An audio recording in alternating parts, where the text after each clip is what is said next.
Hello दोस्तों, welcome to this video. तो आज हम जानेंगे मैक्सिमम पावर ट्रांसफ़र थ्योरम होता क्या है यह और इसका प्रूफ कैसे करें हम। आखिरकार यह थ्योरम होता क्या है।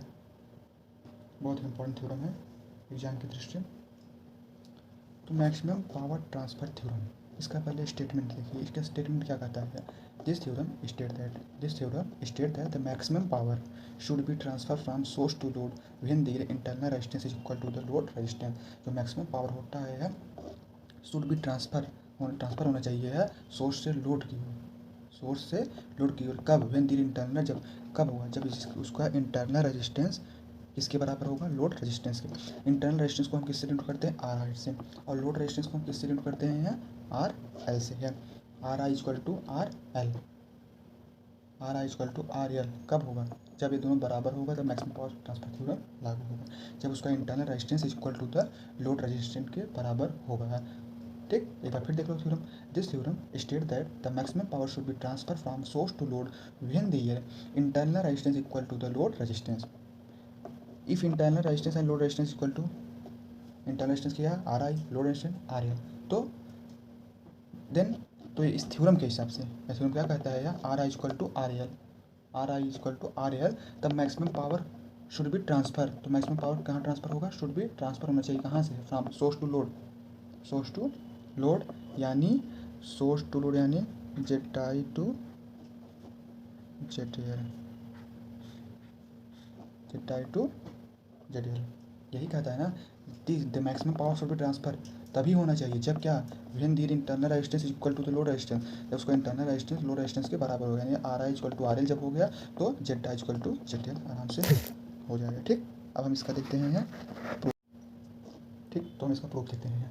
प्रूफ के लिए पहले हमें एक कॉन्साइड करेंगे, क्या, एक सर्किट कॉन्साइड करेंगे जिसका इंटरनल जो इम्पिडेंस होता है और इंटरनल रेजिस्टेंस, जिसका इंटरनल इम्पिडेंस और इंटरनल रेजिस्टेंस यानी जेड आई और आर आई है। इंटरनल जो इम्पिडेंस है, इंटरनल इम्पिडेंस यानी इंटरनल इम्पिडेंस जेड आई और इंटरनल रेजिस्टेंस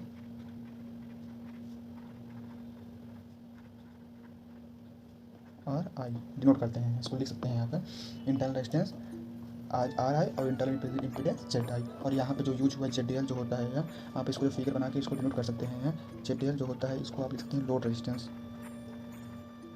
इसको नोट्स में आप इंगित कर सकते हैं, एग्जाम भी है करना होगा। यहाँ एप्सिलॉन है जो फ्लैट सोर्स की है, नॉट अप्लाइड सोर्स है, अप्लाइड सोर्स। और ये आई एल जो आपको दिख रहा है, ये यहाँ पे लिख दे रहे हैं, ये आई एल जो होता है करंट है इन इसमें लोड इम्पीडेंस में। ठीक, करंट इन लोड इम्पीडेंस में। पहले इतना फिगर समझो। ठीक, जेड आई यानी internal impedance, Z L load resistance, ये मतलब यहाँ पे करंट है जो इसके फ्लो हो रहा है या। तो अब इसको लिखना चाहो तो ऐसे लिख सकते हो, let us consider a circuit in which internal impedance Z I and internal resistance Z internal resistance R किस में कनेक्ट है, सीरीज में कनेक्टेड है, सीरीज किस में कनेक्ट, सीरीज में है विथ लोड रेजिस्टेंस, किससे, load resistance R L, load resistance R L से कनेक्ट है, किसमें, सीरीज में कनेक्ट है। और जो सोर्स क्या या अच्छा ई नॉट। ठीक,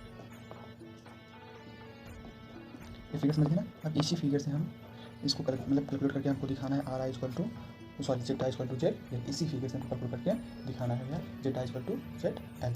ठीक, अब देखो फिगर के हिसाब से है, हमें पहले जेड एल मतलब क्या निकालना है, पहले हमको ये फिगर के हिसाब से है हमको फाइंड करना है करंट। क्या फाइंड करना है, पहले हमको करंट फाइंड करना है। क्या करंट फाइंड करना है अक्रॉस किसके, जेड एल के है, load across the load, load के क्रॉस हमें करंट। तो यहाँ पहले लिख लो, क्या लिखोगे, यहाँ लिखा जाएगा from above circuit let us find for above circuit let us find out current across the load. Load अभी यहाँ बता दिए थे क्या, जेड एल से नहीं करते। ठीक, जेड एल तो हम करंट फाइंड करेंगे, आई एल इक्वल टू यहाँ हो जाएगा, इसमें जो सोर्स कितना है, क्या प्रभाव है, not upon Z I plus Z L, Z I internal जो इम्पीडेंस है और इंटरनल इम्पीडेंस और रेजिस्टेंस दोनों का ऐड करके हम यहाँ के इक्वेशन नंबर ये बनाएंगे। ठीक, अब यहीं से हम जब आई निकल गया तो हम वोल्टेज या फिर इसको कहते हैं क्या पोटेंशियल, इसको क्या पोटेंशियल होगा किसके, जब इसको लोड के क्रॉस निकाले थे तो इसको भी हम लोड के क्रॉस निकालेंगे। ठीक, तो यहाँ से हमको निकल जाएगा वी एल इक्वल टू क्या होता है और voltage equal to current into resistance. ठीक, तो यहाँ करंट के थ्रू क्या हो गया आई एल लोड रेजिस्टेंस। ठीक, ये निकल गया हमको, इसको आप इक्वेशन नंबर 2 डाल सकते हैं। ठीक, इक्वेशन 1 इक्वेशन 2 या 2 मिलता है, इसको छोड़ दो, ये आ गया, इसको पहले पुट करना होगा ना तो तब निकालेंगे। ठीक, अब यहाँ से हम आई एल की वैल्यू निकालेंगे, किसकी भी आई एल की वैल्यू, आई एल की वैल्यू निकालेंगे इसमें हमको, या फिर आई एल का वैल्यू भी जाके यहाँ रख दिया जाए। ठीक, V L equal to E not upon Z I plus Z L into ये जेड एल। ठीक, मैंने वैल्यू क्या कर दिया, पुट कर दिया, ये देखो वैल्यू हमारा पुट हो गया, ये हमको मिल गया। अब इसको आप इक्वेशन नंबर बढ़ा सकते हैं, क्योंकि अब यहाँ से हमें दूसरा कुछ निकालेंगे। अभी तो हमारा तो करंट निकल गया है, अब हमको पावर निकालना है, पावर निकल जाएगा तब हम आगे इसको डिफरेंशिएट करके हैं, आगे हमारा इसको डिफरेंशिएट करके इसको 0 करके तब हमारा निकल जाएगा, मतलब ये प्रूफ हो जाएगा क्या, जेड इक्वल टू जेड। ठीक, यहाँ इसको क्वेश्चन नंबर 2 डाल के आगे है मतलब लिखना था तो लिखा जाएगा नाउ पावर अक्रॉस द किसके लोड के क्रॉस निकाल रहे हैं ना, अक्रॉस द लोड के क्रॉस निकाल रहे हैं पावर। ठीक, तो पावर क्या होता है, पावर इक्वल टू क्या होता है voltage into volt into ampere और करंट। ठीक, तो पी एल इक्वल टू यहाँ से निकल जाएगा P L equal to V यहाँ पर स्क्वायर अपॉन जेड एल। ठीक, हो गया ना। अब यहाँ जो वी एल है इसका वी एल की वैल्यू ए वाला पुट करेंगे, ये जो हाँ V L equal to V square upon Z L दिया है, हम वी एल की जगह ये वैल्यू पुट कर देंगे। ठीक, पी एल इक्वल टू हमारा हो जाएगा E not upon Z I plus Z L का होल स्क्वायर हो जाएगा। ठीक, इंटू 1 अपॉन जेड एल। ठीक, 1 अपॉन जेड एल तो हमको क्या मिल जाएगा, तो हमको यहाँ से मिल जाएगा पी एल इक्वल टू पहले starting E not Z L upon Z I plus Z L का whole square into 1 upon Z L, यही मिला था ना, ये देखो। ठीक, इसी को हम नए पेज से स्टार्ट कर दें। ठीक, ये अब इसको हम मतलब रोड के बाहर मतलब इसको पीजी कर लेते हैं, P equal to E not square into Z L square upon Z I plus Z L का होल स्क्वायर इंटू ये जेड एल से क्या हो जाएगा कैंसिल हो, तो हमें यहाँ क्या मिल जाएगा ई नॉट का whole square Z L upon Z I plus Z L का होल स्क्वायर। अब आप इसको इक्वेशन नंबर 3 डाल सकते हो। ठीक, अब इसको इक्वेशन नंबर 3 आप आराम से डाल सकते हो। हो गया 3 है। अब इसी को हम क्या कर देंगे, अगर एक बार डिफरेंशिएट कर देते हैं, इसी को हम एक बार डिफरेंशिएट कर देते हैं, इसी को हम एक बार क्या कर देंगे डिफरेंशिएट कर देंगे, क्योंकि जो इक्वेशन 3 है expression of power across the load, expression of power across the load and this power, जो ये पावर है उसको हम किससे डिनोट कर रहे हैं पी एल। ठीक, मैक्सिमम क्या है, मैक्सिमम है यहाँ। ठीक, तो हम इसको क्या कर देंगे डिफरेंशिएट करेंगे, किसके रिस्पेक्ट में करेंगे, पी एल तो जेड एल के रिस्पेक्ट में डिनोट करेंगे। ठीक, और जो उसको फर्स्ट डेरिवेटिव होगा हाँ, इसको डिफरेंशिएट करने के बाद जब हम डिफरेंशिएट कर देंगे जेड एल के रिस्पेक्ट में है with respect to Z L के रिस्पेक्ट, इसको हम डिफरेंशिएट करेंगे तो जो उसका हमको फर्स्ट डेरिवेटिव मिलेगा, फर्स्ट डेरिवेटिव को मिलेगा उसको बराबर क्या कर देंगे 0 कर देंगे, तो हमें वहाँ से कुछ मिलने लगेगा, दिखने लगेगा हमको हमारा प्रूफ की होगा, जिस जो हमें प्रूफ करना है। ठीक, तो पहले हम इसको डिफरेंशिएट कर देंगे। ठीक, डिफरेंशिएट करने के बाद ही देखते हैं। ठीक, डिफरेंशिएट करने के लिए D P L upon D Z L के रिस्पेक्ट में कर रहे हैं। ठीक, यहाँ लिख दोगे डिफरेंशिएट इक्वेशन 3 डिफरेंशिएट, ये मतलब लिखना with respect to Z L and taking, यहाँ लिखा and taking first derivative is equal to 0।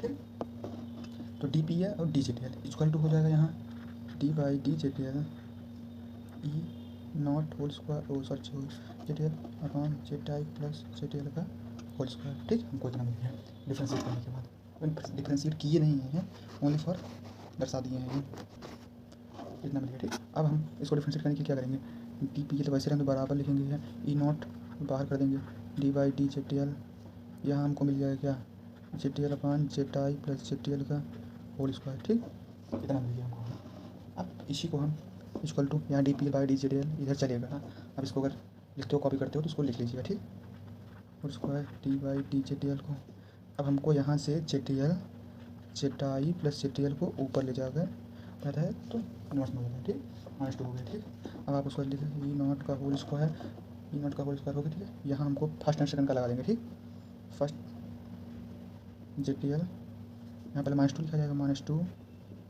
Z I plus Z T L -3, first second लगा देंगे यू, अभी मान लो यू को वी करेंगे, वी करेंगे पहले -2 आ गया, फिर इसका आ जाएगा, फिर इसका होगा जो अंदर रहेगा, फिर इसका होगा। ठीक, -3 हो गया, और फिर Z I plus Z T L का पावर -2 कितना हो गया, पावर -2 हो गया, और इसका जेड एल का 1 हो जाएगा, मतलब फर्स्ट सेकंड फिर यहाँ लगाइए। ठीक, समझ में। ठीक, ई नॉट होल स्क्वायर, अब यहाँ हम लिख सकते हैं क्या, 2 Z T L upon Z I plus Z L का क्यूब। ठीक, plus 1 upon Z I plus Z T L का होल स्क्वायर, इतना मिल गया। क्या मिला हमको, D P L upon D Z T L की इतनी वैल्यू हमको मिली है। अभी मैं आपको पहले ही बताया था, वीडियो को थोड़ा रोक के पीछे जाके देख लीजिएगा, पहले बताया था इसका डेरिवेटिव का हम मतलब हम फर्स्ट डेरिवेटिव लेंगे, उसको बराबर कर देंगे 0 कर देंगे, यानी मतलब डी पी एल बराबर इसको बराबर कर देंगे 0 हुआ। ठीक, मैं किसके बराबर चीज़ का हम लोग मैक्सिमम पावर के लिए लिख दोगे, फॉर मैक्सिमम पावर के लिए D P L upon D Z T L equal to 0, इसको आप लिख सकते हो, D P L equal to 0। ठीक, अब इसको लिखते हैं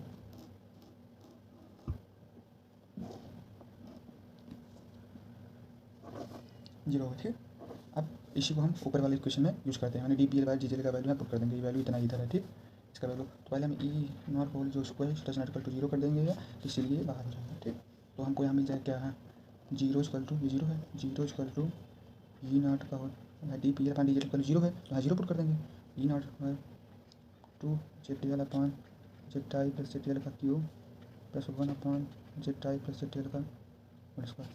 ठीक, इतना मिल गया हमको। अब इसी हिसाब से हम करेंगे, अब इसको आगे। ठीक, तो इतना हमारा आ गया है।